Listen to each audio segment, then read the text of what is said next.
Hello, we're going to talk about the paper used by Amadeo Preziosi. If you're a collector or your dealer and you go online or look at the exhibitions or what's for sale, you'll notice that there's a lot of different colours of paper used by this artist Preziosi. And given the fact he was a travelling artist, mainly in Turkey and Romania and around there, Albania, you wonder where he got his paper from, and did he haul it around, buy it all in Turkey? Did he buy it as he went around the countryside? I don't know, but I have some interesting things to say about it, because when you see a picture like this one, the first impression is, oh, it's faded, but when you go online and look at the volume of works, what's actually happening is there's using coloured paper, tinted paper. So for example here, he's used a Manila coloured paper, and I haven't had it out of the frame, but I expect if you take it out of the frame and look at the back, it's the same colour, so it's not faded actually.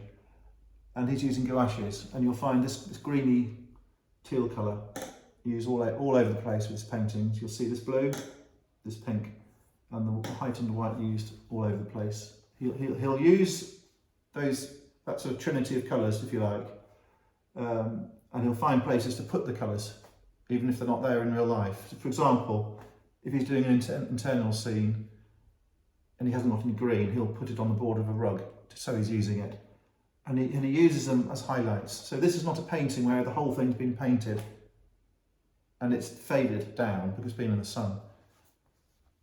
50% of the paper hasn't been coloured from scratch. And because he's used brown paper and done a limited amount of paper, it doesn't have the same effect as a piece of white paper with a limited amount of painting. So in a way, he's giving himself a head start. He hasn't taken a piece of white paper and coloured it in an ochre or in Manila colour. He's used the paper as a head start. And what I wanted to show you today was these other ones we have from this artist. We have many of them, and just picked a couple out at random. This is slightly faded, you would say, but if you look at the back of the same piece of paper, it's not faded. It's the right colour. If you look at this one here, it doesn't look faded, but it's slightly dull. But the back is the same colour. So he's using, this is a bluey green.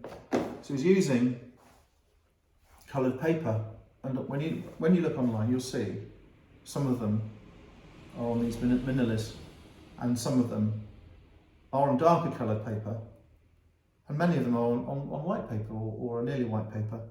So the limitation here is you have a Victorian paper, and it's quite a fibrous paper, and it's from a variety of sources, I expect. He's not buying it from a shop in London, from one of the known paper makers, or Paris, or Malta, where he's from. It's a different sort of thing.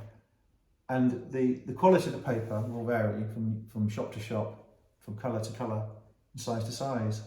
And so having said that, there is an element of fading, generally, and you do get deterioration as well. I've seen recently quite a big one, which has got foxing on it. And it's one of those pictures where it doesn't really detract from it because the foxing is even. And if it had been painted in, it would be fine. It's just part of the picture. Yes, it could be taken off if you spend a lot of money.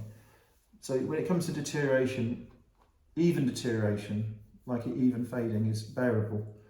This one here, as an example, has damage there, and there, and there. That's probably water damage. This one has a brown spot.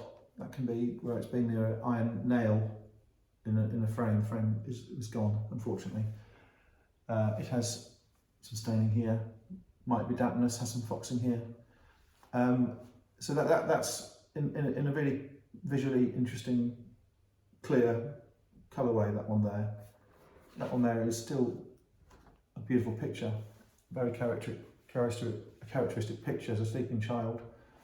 And he has here used this pencil scrubbing backwards and forwards to provide the shadow. You do see that. So I hope I've answered the mystery why these pictures have such strange colours behind the actual drawings.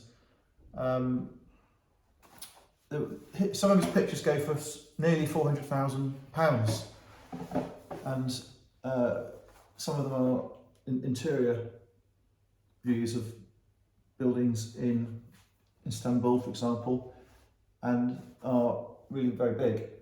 But the ones in this Manila are also the ones that go for those prices in the larger identifiable scenes. This one is a smaller study. It's not a completed 100% painted image. It's a social study, as I described on the video I did for it. You have the background with some kind of rocky outcrop, a splash of sky, a third figure. He's not coloured the third figure in so that it is a form of perspective. It pushes the third figure away.